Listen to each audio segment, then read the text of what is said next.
Fashion brand founders and owners. In this video, I cover the May 2024 fashion ad results, where I share some of the results we get for the fashion brands we work with.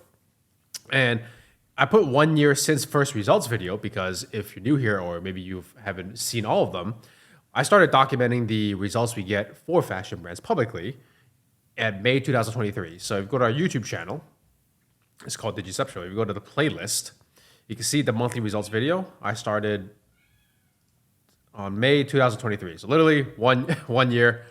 Today is like the 1 year mark ever since we started publicly documenting it. We've been doing this for over 4 years now, but I just decided on May 2023 to just publicly show some of the results every single month so you can see the consistency and the results, the kind of results we get every single month. So that covers this part. Now, preface our growth strategy, because if you're new here, our growth strategy is getting new customers. And on average, we spend 96% on top of funnel because our growth strategy is getting new customers.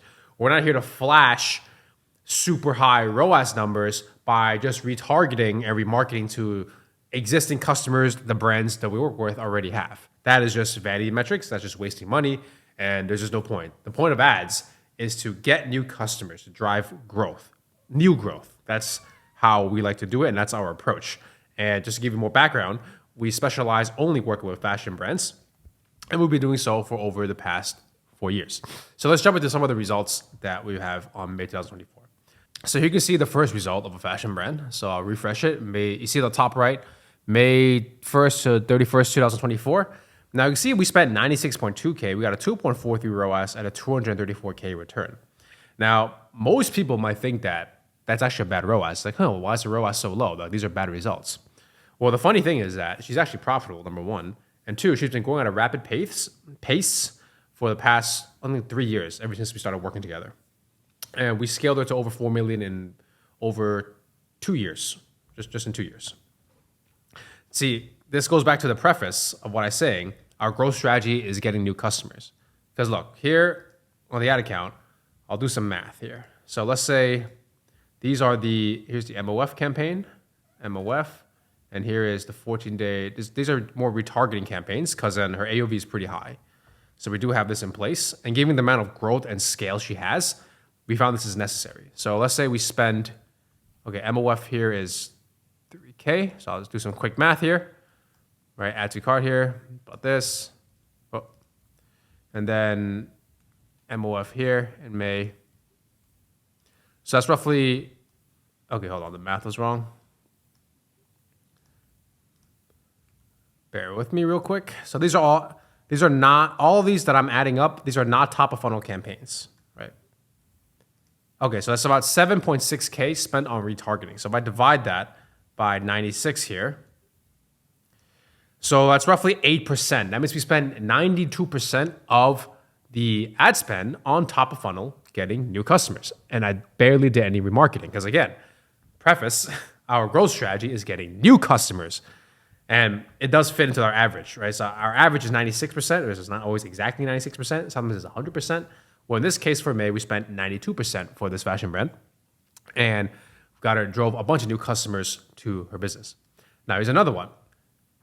In this one, is actually all top of funnel. I have no middle or bottom of funnel running.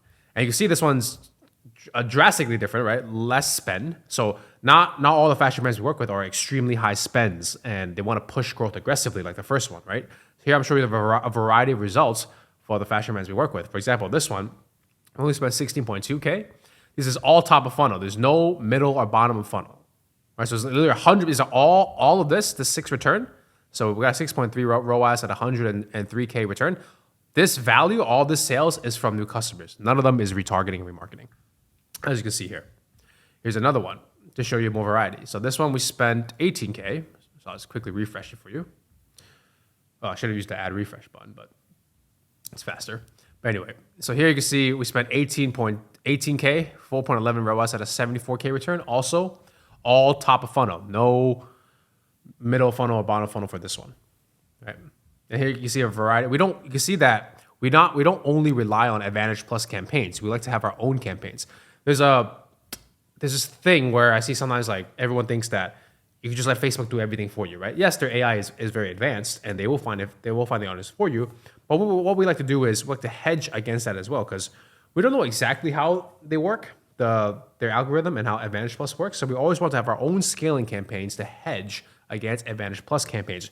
Just throwing everything into Facebook and letting them do everything for you is I would say it's not a good approach, because then Facebook's goals and your goals are different. Your goals is we want to drive sales, but Facebook likes to go after people who have the highest engagement, right? So the AI is not aligned with our goals. So we have to able to control it, or at least influence it to get the stuff we want. So if you just give Facebook full control, you won't get the best results, which is why we split it up like this. You can see we have Advantage Plus campaign, we have Sandbox Creative, so this is our own scaling campaigns and testing campaigns.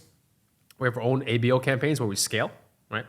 And we also have Advantage Plus. So, but you can see we split it. There's like two campaigns of our own and two Advantage Plus where we let Facebook do more of the heavy lifting. Now, I can say this one, right?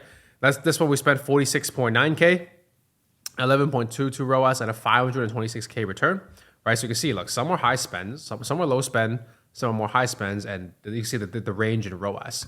Here, I usually advise against using UGC because it usually doesn't scale that well, 9 times out of 10, but obviously we do have an exception. This is probably one of the only fashion brands we work with, and we work with over 15, that UGC actually works, because number one, of their size and their reach, and just the nature of their audience, we just found that it works, right? But 9 times out of 10, I usually advise against it, right? So you can see we spent only $607 on bottom funnel. So let's say we do some quick math again on our handy dandy calculator, right? So divided by this. So we only spent 1.2% on bottom funnel. That means like what, 99, almost like 99% of the ad spend here is on got new customers. So 99% of these sales are from new customers. So that's the real growth and new growth we're driving to these fashion brands. Here's the last one. So this one's on Australia. So we sell in Australia and US, and with Australian fashion brands, we like to help them scale in the US as well as Australia too. So here we spent 15.7K at a 3.46 ROAS at a 54.6K return. We just started with her about, I think, 3 months ago. We already scaled up to, I think it was from zero. Everything was from zero, literally. So we're building the stuff out, and now we're slowly scaling it up, and it's looking good in the US and Australia. Again, this is all top of funnel, but there's no middle bottom funnel. And like I said before, we like to have our own campaigns, which we have here. So this is more interest scaling and interest audiences. This is our own ABO scaling campaigns. These are our own ABO interest scaling campaigns, and we also have an Advantage Plus, right? So again, we like to hedge against Facebook's algorithm, Facebook's Advantage Plus campaigns, and not just dump everything onto Meta. So we like to have both. So that wraps up the 1-year anniversary of our monthly documentation of the results. So that's it for May 2024. If you have any questions, you can leave it in the comment. And if you want to check out more actionable fashion ad content where you can apply exactly what we do so you can get better fashion results, you can check out the rest of our content. If you're on Instagram, the post, or if you're watching this on YouTube, then check out the rest of the YouTube videos. If you're interested in working with us, you can just check out the bio for more information.